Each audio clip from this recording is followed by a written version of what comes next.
ఆంధ్రప్రదేశ్ రాజకీయాలపై ఎవరికి వారు వారి వారి అభిప్రాయాలు వెలువరించారు. కొందరు సెలబ్రిటీ జ్యోతిష్యులు కూడా వారు అనుకున్నది చెప్పారు. కేవలం నోటితో చెప్పడం కాదు, అక్కడి పరిస్థితులు, గ్రౌండ్ రిపోర్ట్, ప్రజల మనసులో ఏమనుకుంటున్నారన్న దాన్ని విశ్లేషించి చెప్పాలి.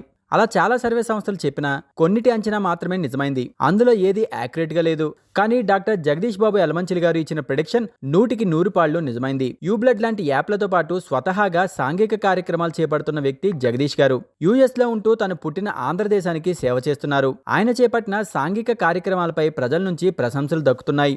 అమెరికాలో ఎన్ఆర్ఐగా ఉంటూ అక్కడికి వెళ్లే తెలుగు వారికి అండగా ఉంటారాయన.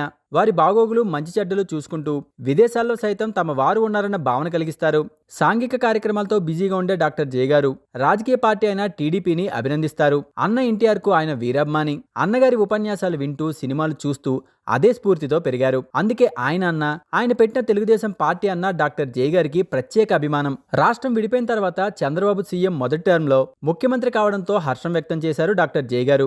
ఆ తర్వాత 2019లో జగన్ ముఖ్యమంత్రి కావడంతో మార్పుతో ఏం జరుగుతుందో చూడాలనుకున్నారు. కానీ జగన్ పాలనంతా అరాచకం, అవినీతితో సాగడంతో తీవ్ర ఆవేదన చెందారు. చంద్రబాబు నాయుడిని జైలుకు పంపించడం ఆయన్ను మరింత కుదిపేసింది. ఆ సమయంలో జయ గారు యుఎస్ఏ కేంద్రంగా కార్యక్రమాలు నిర్వహించారు.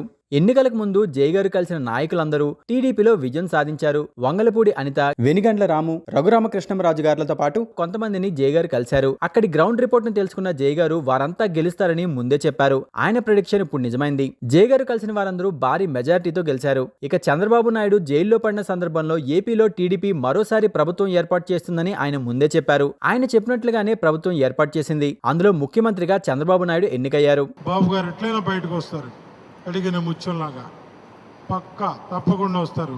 జై చంద్రబాబు.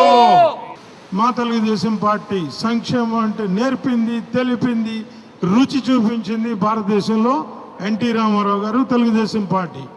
అటువంటి పార్టీకి ప్రజెంట్ రథసారథి చంద్రబాబు నాయుడు గారు.